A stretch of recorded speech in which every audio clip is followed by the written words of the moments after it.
दोस्तों नमस्कार। वंदे मातरम, जय भारत। आप मेरा चैनल देख रहे हैं योगी वाणी और मैं आपका दोस्त बोल रहा हूँ योगी। चैनल पे पहली बार ही आए हैं तो चैनल को सब्सक्राइब करें, लाइक करें, शेयर करें। आज कुछ अलग हटके। परसों अचानक मेरे घर की घंटी बजी। किसी के आने की उम्मीद नहीं थी। मैं अचानक बाहर निकला तो भारतीय निर्वाचन विभाग के कुछ लोग मेरे घर पे आए और मुझे स्पेशल इंटेंसिव रिवीजन यानी मतदाता पुनरीक्षण का फॉर्म पकड़ाया। फॉर्म मैंने देखा, जिस पे मेरा फोटो लगा हुआ था, मेरा नाम वगैरह लिखा हुआ था।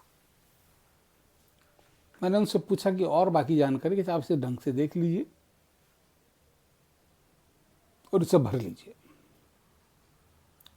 फिर मैंने फॉर्म अंदर लिया। फिर मैंने देखा कि इसको भरा कैसे जाए। तो भरने के लिए जो जो मेरे पास उपलब्ध जानकारी थी मैंने सारी भर दी। उसके बाद उसमें लिखा हुआ था पिता अभिभावक का नाम, उनका भी एपिक नंबर, माता का नाम, उनका भी एपिक नंबर, पति पत्नी यदि कोई हो तो उनका नाम, उनका एपिक नंबर। और साथ में उस फॉर्म के लेफ्ट साइड में जो कॉलम था उसमें आपको 2012-13 में 2002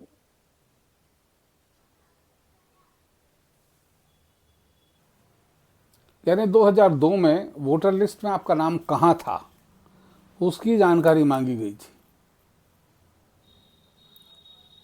फिर मैंने खोजबीन शुरू की कि ये मिलेगी कहाँ से। तो मेरे को जानकारी लगी कि इलेक्शन कमीशन, चुनाव आयोग की वेबसाइट है, उस पर यह सूची उपलब्ध है। आपको अपने बनाने चुनाव क्षेत्र और अपने इलाके का नाम पता हो तो आप अपना नाम वहाँ सर्च कर सकते हैं। आपका भाग संख्या, आपका चुनाव क्षेत्र का नंबर और आपका क्रमांक जो भी था, जिस क्रम पे आपका नंबर है, वो आप उसमें लिख सकते हैं। तो ये मैंने देखा और मैंने लिखा। मैंने ढूंढा, ढूंढ के मेरे को मिला और मैंने लिखा।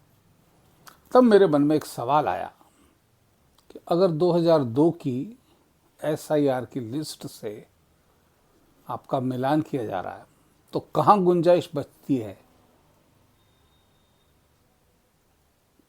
किसी बाहरी आदमी के बचने की।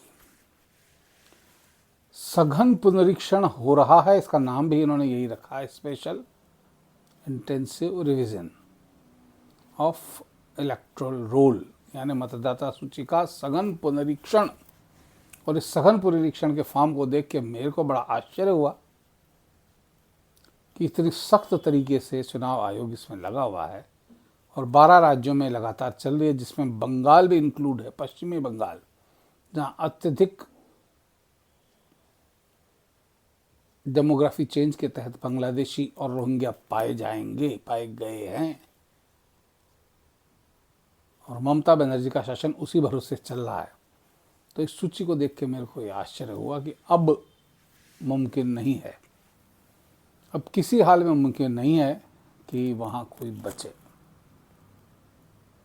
अवैध घुसपैठिया, अवैध रूप से आया हुआ कोई भी आदमी वहां बचने की कोई गुंजाइश नहीं है। तो पश्चिमी बंगाल के लिए खतरे की घंटी, बंगाल के लिए नहीं, पश्चिम बंगाल की वर्तमान सरकार और उसकी मुखिया ममता बनर्जी के लिए खतरे की घंटी बज चुकी है। और अब उन्हें अगले साल जब राज्य में चुनाव होगा तो मेरे को उस राज्य में उनकी हार की तस्वीर दिखाई पड़ रही है। और भारतीय जनता पार्टी की वहां एक विजय की शक्ल दिखाई पड़ रही है। अभी कल मैं एक वीडियो देख रहा था अभिषेक तिवारी के शो में। भाऊ तोरसेकर जो वरिष्ठ पत्रकार हैं और महाराष्ट्र के हैं रहने वाले, तो लेकिन राज्यों की और देश की राजनीति पर उनकी मजबूत पकड़ है। उनका एक अलग ही अनुमान है सोचने का, जो अमूमन उनकी तीक्ष्ण दृष्टि से जो राजनीतिक अनुमान है उसके आसपास पहुंचता है। उन्होंने बिहार के चुनाव परिणाम की घोषणा तकरीबन एक हफ्ते पहले कर दी थी कि कांग्रेस दहाई तक भी नहीं पहुंच पाएगी, वही के वही हुआ और भारतीय जनता पार्टी यानी एनडीए 180 से ऊपर की भविष्यवाणी की थी तो वो 202 तक जाके ठहरा मामला। तो उन्हीं ने घोषणा अपना भविष्यवाणी की है कि पश्चिम बंगाल में 294 सीटों में भारतीय जनता पार्टी 155-56 से लेके 160 तक के आंकड़े तक पहुंचेगी।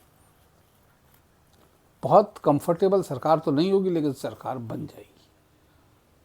तो एसआईआर को देख के मेरे को लग रहा है कि यह सच होने जा रहा है। आप क्या सोचते हैं? आप भी बताइए। भाव के साथ आपकी राय मिलती है या आप उसके विपरीत जाते हैं? देखिए, कि बहुत सारे पत्रकार साथी कह रहे हैं कि नहीं, जब एसआईआर उन्हीं के राज्य सरकार के कर्मचारियों के द्वारा ही कराई जाएगी, जिसमें ममता बनर्जी बहुत बड़े लेवल पर बदलाव कर चुकी है।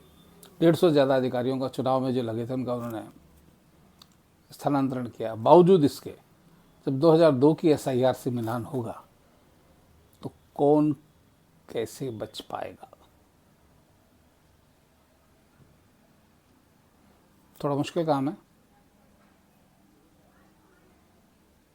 तो इंतज़ार कीजिए कि जल्द ही कोई नया परिणाम इसमें आपको देखने को मिले। यानी पश्चिम बंगाल का तो तय लग रहा है कि वहाँ तृणमूल कांग्रेस और ममता बनर्जी की विदाई तय है। तो दोस्तों, आज की वीडियो में इतना ही। फिर मिलते हैं अगले किसी वीडियो में। साथ ही मैं आपको ध्यान देना चाहता हूँ कि मैं शॉर्ट्स में अभी जयपुर के भिन्न भिन्न इलाकों की स्वाद की सैर कराए जा रहा हूँ। अब मैं जल्द ही अन्य शहरों की ओर भी अग्रसर होऊंगा। शुरुआत में मैं कोशिश कर रहा हूँ कि शॉर्ट बनाया जाए, क्योंकि 3 मिनट का शॉर्ट का टाइम मिल गया है तो आपको उसमें एक खाने की अच्छी जानकारी दी जा सकती है। तो आप उस तरफ भी ध्यान रखिए, उनको देखते रहिए, सब्सक्राइब करते रहिए और अपने इष्ट मित्रों तक अगर आपको कोई व्यंजन पसंद आता तो वहाँ तक भेजते रहिए। तब तक के लिए आगे दीजिए। जय हिंद, जय भारत, जय श्री राम।